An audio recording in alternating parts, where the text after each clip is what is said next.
Hey guys, this is OddOneGaming. This is going to be another Dragonheir SilentGods video. In today's video, I want to show you two teams actually that I'm using, or I used, because I use one team, now I'm using a different one to speed farm it. But I want to show you two teams and kind of give you like a little bit of a breakthrough for farming the Grave of Rot on stage 9. This is arguably the, if not the hardest, the second hardest dungeon to farm in Dragonheir. The first one might be the Ancient Battlefield because it requires more key mechanics in order to be able to deal with everything that the boss does. But this one is also pretty difficult because of the way that the debuffs happen, then the devouring of the boss and all of that. So it is a little bit of a complicated one. However, if you have a few key champions, or honestly just one key champion plus the right skill haste, you can pretty much easily do this one. So first of all, the kit is pretty much the same as the boss. He deals AoE damage to everybody, landing healing, prohibition, and poisons. Just straight up full board. You cannot hide from it unless you have debuff immunity, but being on a 6-second, it's pretty complicated.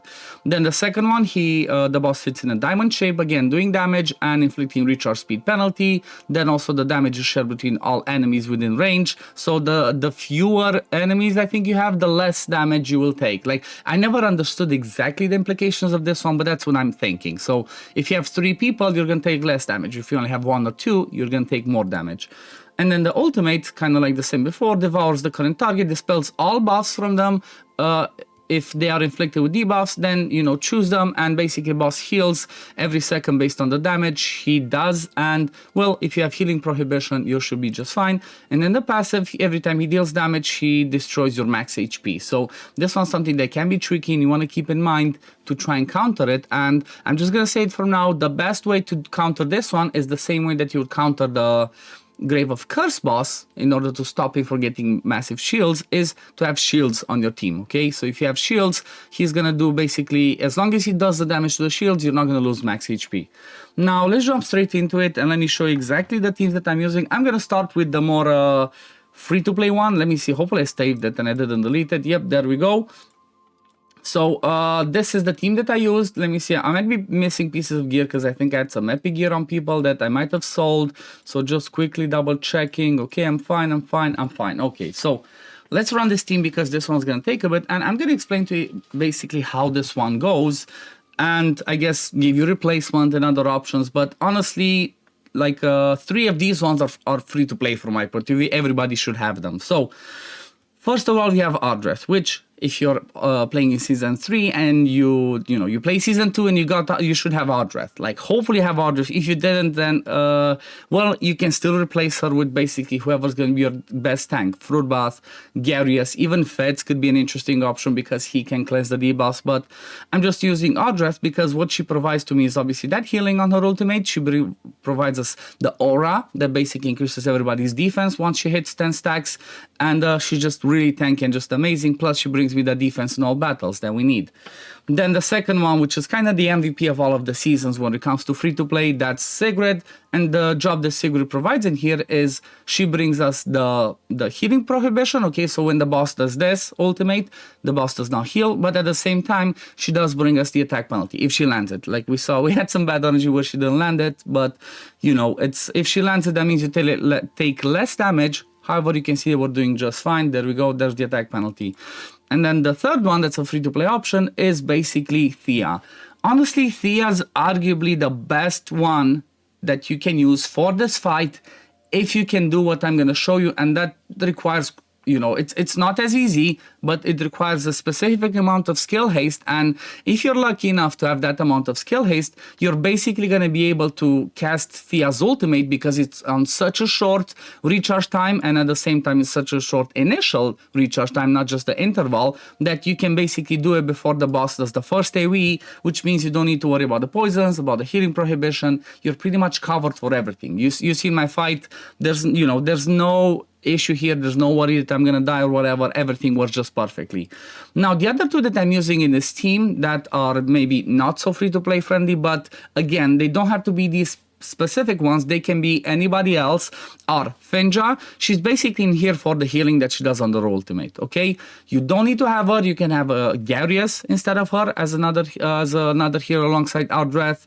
Or you can have somebody like, honestly, even a Hexandra, whoever's going to provide you some good amount of healing. And if you're lucky to have the Gatekeeper staff as well, then obviously that's going to be even better. However, if you do not have the Gatekeeper staff, instead of Finja, you can always use Adolphus, okay? Instead of just providing that those heals, he provides those shields, but then if there's excess shielding happening, Adolphus will basically provide you that healing. However, like I said, you should have the healing enough from Ardreth. And then you see over here Sheena. Well, basically Sheena's any DPS that you want. I have no idea why I kept her in here. It's just Sheena's my DPS for this team that I showed, and it works just fine. You can see there's no worry. It's not the fastest, but it's reliable. Sheena's also wearing the Witch's Remains for me, but you don't necessarily need the Witch's Remains. It can work with the Crown of the Unclean. It's just gonna take maybe 1 minute longer because you're not gonna do the damage as fast. But I feel like this team is pretty straightforward. This boss is pretty straightforward if you can do this specifically. If you have a problem with getting the stats that I'm going to show you on Thea, then what you're going to want to have instead of Thea is somebody that provides you a cleanse like a V-Cook, or somebody else that provides, like, I don't know, Guland, if you're lucky to have a Guland. Somebody that basically brings you a cleanse for, at least for the first part, okay? And then just the two people that you would have in front, you would have with high resist. I do have some other videos showing some other teams with high resist, with fits. I guess I'm going to link both of them at the end, you know, and as cards over there, so keep an eye out for them. But the main thing that you want to keep in mind for this team is trying to get as much skill haste on Thea as possible, because if you do that, her initial recharge time is going to be faster than when the boss does the first ultimate. You can see that even without taking into consideration the hourglass, I already have 8.2 seconds initial recharge time, and the boss's first skill is at 6 seconds, but it is actually a little bit later because of the way that the timings work. You know what, just for the sake of testing, let me remove this one. Let me just put, for example, the incense burner and see if Thea still does it. But I think the tricky thing with the incense burner is the fact that that one actually works after you do the initial one. But still, let's have a look. I just want to see if she does the debuff immunity before the boss gets a turn. You do want to keep in mind though, if you're using Thea, okay, so it's not quite there. It's a split second lower. So maybe if you can get her to like 80 skill haste, it might be doable. I don't have the perfect skill haste on her, but you can work around without needing the hourglass, okay? And even like this, you can see that even like this, I'm doing just fine. Like, yeah, I don't even need hourglass. You can see that, boom, we're doing it. And then let's see, Thea does it. Okay, I would just have to make Thea do it a little bit earlier because of the way that it happens the first time. Or make her skip the first time and then just do it on an 18-second rotation. But yeah, you saw that the 50-second skill haste is not quite there yet, so you just need to get it, I think maybe like 70 or 80, which means if you get lucky, like you see, I have no roll over here, and I have only one roll over here. So if you're lucky to get on your runes, the more skill haste rolls, you should be just fine. So that's team number one. Everybody else, I'm not going to show you much because, like, you know, Sigrid is just damage and then accuracy to another attack penalty. Then we have Ardreth to be tanky. I don't even have the defense set, as you can see on Ardreth. This is an old team, still works. Finja, basically, again, low gear just for healing, making sure she has around 80. So she always does that healing for me at the same time. And then Sheena can do whatever, she just damage with the Witch's Remains. And now let me show you my speedrun one, because that one's just amazing. And, well, it's kind of a funny one because I'm just using my Chaos Shadows team.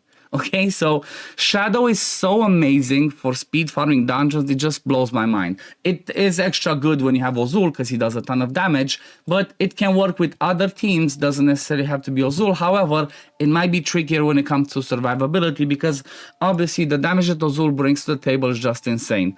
But another thing that you want to keep in mind if you're doing a team like this where you're using Megan is the perfect enabler for whoever you want to go first, especially if it's a tank. So if you have somebody like a Questia, if you have a Ripacast, if you have even a Kirza that can go pretty fast and land attack penalty early, that will work just perfect because she's going to take the initial hits, then Megan with the battle skill boosts that person to go ahead pretty fast. So before the boss gets the first hit, you can land your debuffs. And that just makes amazing. And look at this.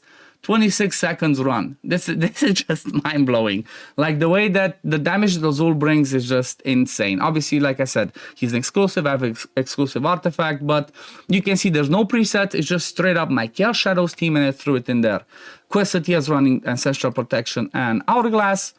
which again, you don't necessarily need Hourglass. It does help because it gives you more accuracy and HP and 100 skill haste. Then Megan is in here with the Mona Lisa Blessing for more healing, more skill haste. And then the other ones are just damage, okay? Ozul is for damage with his artifact, Aspalta damage with the horseshoe, and then Taldi in another Mona Lisa set, which doesn't help for this fight because you cannot heal because you get a healing prohibition, but he helps me in the Chaos Shadows, and he's the one that kind of wears the Witch's Remains. I already mentioned this in previous videos a ton, but there's nobody that can keep the defense penalty as well as Shadow, because if at least, like, you know, in this combination I have Taldi and Aspalta together, they boost the Shadow energy so well that basically every 10 seconds they do their ultimates again, which means that I'm always gonna have defense penalty on the boss, all the time, and you can just blast out the damage. But this is gonna be, I guess, for today, guys. I hope you enjoyed this video. If you want to see more like this in the future, like me showing a free-to-play version and then showcasing my team, just let me know in the comments below so I can try and cater to as many of you out there as possible. But yeah, thank you all for watching, and we'll see you on the next one. Peace, love, take care, everyone. Bye, guys.